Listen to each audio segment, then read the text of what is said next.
እሺ አሁን ምንድነው የምናደርገው ሳሚ? እንደነገርኩህ ይሄን ነገር ብቻዬን መወጣት አልችልም። መቼም ከሱራፌል አነጋገር ተነስተሽ እዚህ ሴራ ውስጥ እጁ እንዳለበት ሳትጠረጥሪ የቀረሽ አይመስለኝም። ለምን ዶክተሩ ሀብቱ በሱ ስም እንዲሆን እንደጠየቀው ጠይቄው ነበር። የእህትሽ ህጋዊ ባል ስለሆንኩ ሀብቱን ከሌላ ሰው ይልቅ ወደ እኔ ብታስተላልፍ ይሻላል። ለዶክተሩን የሚፈልገውን ነገር ሰጠዋለሁ አለኝ። ሉላ መቼ ቤዛ ምንም ነገር አትሆንም። ከዚያ ነገር ውስጥ እኔ ያወጣታለሁ። ቤዛ አንቺ አትጨናነቂ። ሉላ አንድ ጊዜ ጠብቂኝ፣ እመለሳለሁ። ኩቻላ ናግራት። እንዳትነካኝ። ተረጋጊ እስኪ። አንቺ እንደምታስቢው አይደለም ሁሉም ነገር። ምን ማለት ነው? አንቺ እንደምታስቢው አይደለም ማለት? እኔ እዚህ ጭንቅላቴ ሊፈነዳ ነው። አንተ ከሴት ጋር ትለጣጠፋለህ አይደለ?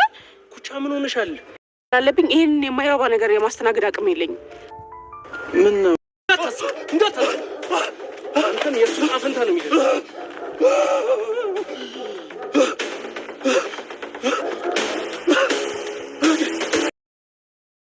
እነ ቤዛ ቤት በሰራተኝነት እያለች ሳሚን በማፍቀር ፍቅር ውስጥ የገባችው ኩቻ ዛሬ ላይም ለፍቅሯ መሰናክል ገጥሟታል። ኩቻ እንግዲህ ሳሚን በማፍቀር የግሏ ለማድረግ እጅግ ጥራና ደክማ ቢሆንም ዛሬ ላይ ግን አሳቧና ምኞቷ ተሳክቶ ሳሚን የግሏ የራሷ ማድረግ አስባ ነበረ። ነገር ግን አሁን የገጠማት ችግር ሌላ ነው። ሽማግሌ ይላኩና አግባኝ በማለት እንግዲህ ሳሚን ወደ ቤተሰብ ማለትም ወደ አያቷ ጋር ሽማግሌ ሳሚ ይልካል። ሳሚን በላከበት ቅጽበት ማን ነው የሚያገባት በማለት አሸብር የሚባል ሰው እኔ ነኝ የማገባት በማለት ተቃውሞ አንስቷል።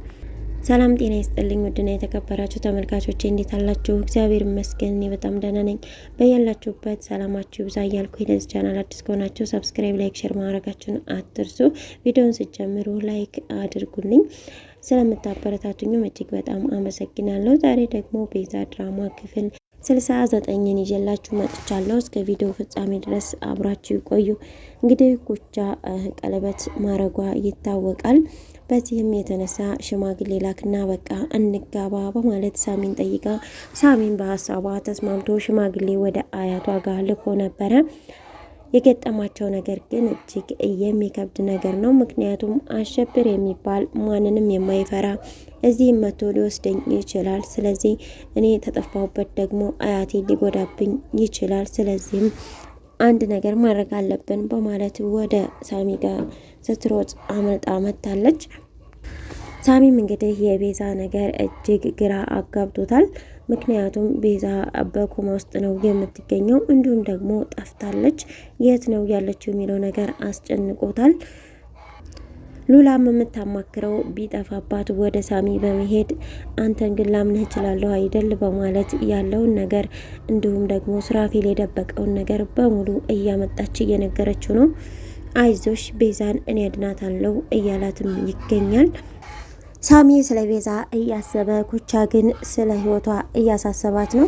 የቤዛ ነገር መቼም አልቆ ስለማያልቅ በቃ ስለዚህ ስለ ራሳችን እናስብ እያለችውም ትገኛለች። እሱ ግን መጀመሪያ ቤዛን ማዳን አለብን ከዛ እናስብበታለን ቢላትም ከኛ ህይወት የሷን አስቀደምክ ማለት ነው በማለት ነበረ እየተናገረችው።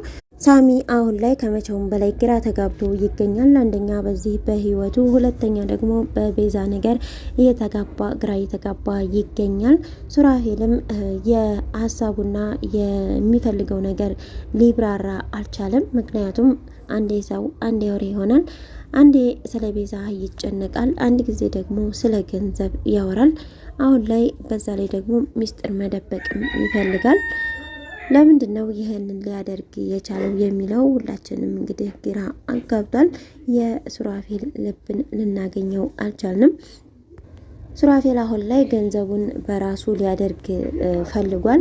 ከዚህ በፊት እንግዲህ እኔ አንቺን ፍቅርሽ እንጂ የገዛኝ ገንዘብሽ አይደለም በማለት ያለ ሀብትና ንብረቷን ወደሱ የነበረውን ቤቷንም የቤቱንም ካርታ እንደዚሁ ሁሉንም ነገር ወደ ቤዛ ማስተላለፉን የሁላችንም እናውቃለን።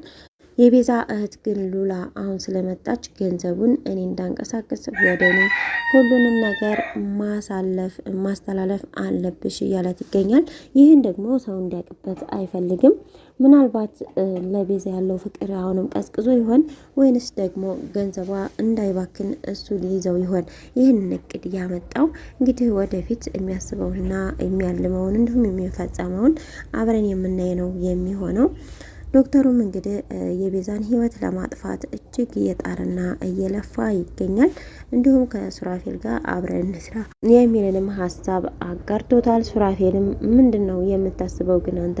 እኔ ካንተ ጋር እንዲተባበር ነው ወይ የምትፈልገው? የድሮ አልቋል በማለት ቢነግረውም አሁን ላይ እንደምታስመስል እኮ አውቃለሁ፣ ሀብትና ንብረቷን እንደምትፈልግ። ስለዚህ ከኔ ጋር ሆነን የቤዛን ንብረትና ሀብት ብንከፋፈል ይሻላል። ቤዛን በህይወት የምትፈልግ ከሆነ እኔ ምልህን ማድረግ አለብህ። ይህንን ነገር አሳያት። ስለዚህ ከዛ በኋላ እህቷን ለማትረፍ ስትል የምናደርጋትን የምንጠይቃትን ሁሉ ታደርጋለች በማለት እንዲሁም የቤዛን ምስል በማሳየት ሉላ ሊያስፈራራት ችሏል። ሉላ ግን እጅግ ግራ ተጋብታለች። አሁን ላይ እዚህ ድብልቅልቁ ወጣበት ቤተሰብ ውስጥ ገብታለች። ያም ደግሞ እህቷም ናት። ምክንያቱም እህቶቿ ያልሆኑ ብዙ እየገቡ እየለፉ ይገኛሉ። የሉላን ፍቅረኛ እንግዲህ ወደ ሉላ ጋር ሊቀላቀል መጥቷል። ቲጂም እንግዲህ ብዙ ነገር ይገጥመሃል፣ ስለዚህ መጋፈጥ አለብህ፣ ብዙ ፈንጆች አሉብህ በማለት ነበረ ሊያስፈራራቸው። እሱም እንግዲህ ችግር የለም ጠብቃቸዋለሁ በማለት ነበረ የወሰነው። የሉላን ፍቅረኛ እንግዲህ ምናልባት አሁን ሉላ ደህና ህይወት ላይ ነው ያለችው የሚል ሀሳብ አመንጭቶ ይሆናል ወደ እሷ ሊመጣ የቻለው፣ ወይም ደግሞ ቲጂ በነገረችው ነገር ሊሆን ይችላል። ነገር ግን ይህ ነገር ለሉላ ምንም ጥሩነት አይታየኝም። ምክንያቱም ምናልባት ወደፊት ቤዛ ደህና መሆን አለባት። ቤዛ ደህና ስትሆን መጨረሻው መቼም የኢትዮጵያ ፊልም ያምራል። ቤዛም እህቷን አምና ተቀብላ እህትማማች ሆነው የሉላ ማክስት ታክማ እንዲሁም አብረው በደስታ እንደሚኖሩ አንጠራጠርም። ምክንያቱም ቤዛ እጅግ የዋህና ምስኪን ስለሆነች እንኳን ለእህቷ ለሌላም ሰው ስለምታደርግ ለእህቷ አትጨክንባትም እንጂ አሁን ላይ ያለችው የሉላ ህይወት ምንም የሚያስደስትና የሚያስቀናም እንዲሁም ደግሞ ወደ እሷ የሚያስመጣም ነገር ምንም ነገር የለም። እሷም አሁን ላይ አክስቷ እንድትታከም ብቻ ነው እንጂ የምትፈልገው ወደፊት ልጄን ምንድነው ማደርገው የልጅ ክትትል ምናምን የሚለው ነገር በጭራሽ እያሳሰባት አይደለም። የሚያሳስባት የአክስቷ መታከምና እንዲሁም ደግሞ የእህቷ በሰላም መትረፍ ነው። እህቷም እንግዲህ በሰላም እንደምትተርፍ ተስፋ እናደርጋለን። ሱራፌልም በዚህ ሀሳቡ ማለትም ከነ ዶክተር ሮቤል ጋር ያለው ግንኙነት ተቋርጦ ከቤዛ ጋር በስርዓት ያለው ህይወት እንደሚኖር ተስፋ እናደርጋለን። ምክንያቱም ሊጋቡ ነበረ፣ ሁሉን ነገር ጨርሰው ነበር። አሁን ላይ ግን ይሄ ነገር ደግሞ ተፈጥሮ እድሜ ቲጂ ናት ይህንን ነገር ሁሉ ልታበለሻሸው የቻለችው። ልክ ሁሉ ነገር አብቅቶ ደስታቸው ሊመለስ ሲል እንደገና ወደ ሀዘን ጨምራቸዋለች። እንግዲህ በቀጣይ ቪዲዮ ደግሞ የምናየው ይሆናል። እስካሁን አብራችሁ ስለተከታተላችሁኝ እጅግ በጣም አመሰግናለሁ። ለቻናል አዲስ ከሆናችሁ ሰብስክራይብ ማድረጋችሁን አትርሱ። በያላችሁበት መልካም ጊዜ። ሰላም ለሀገራችን፣ ሰላም ለህዝባችን።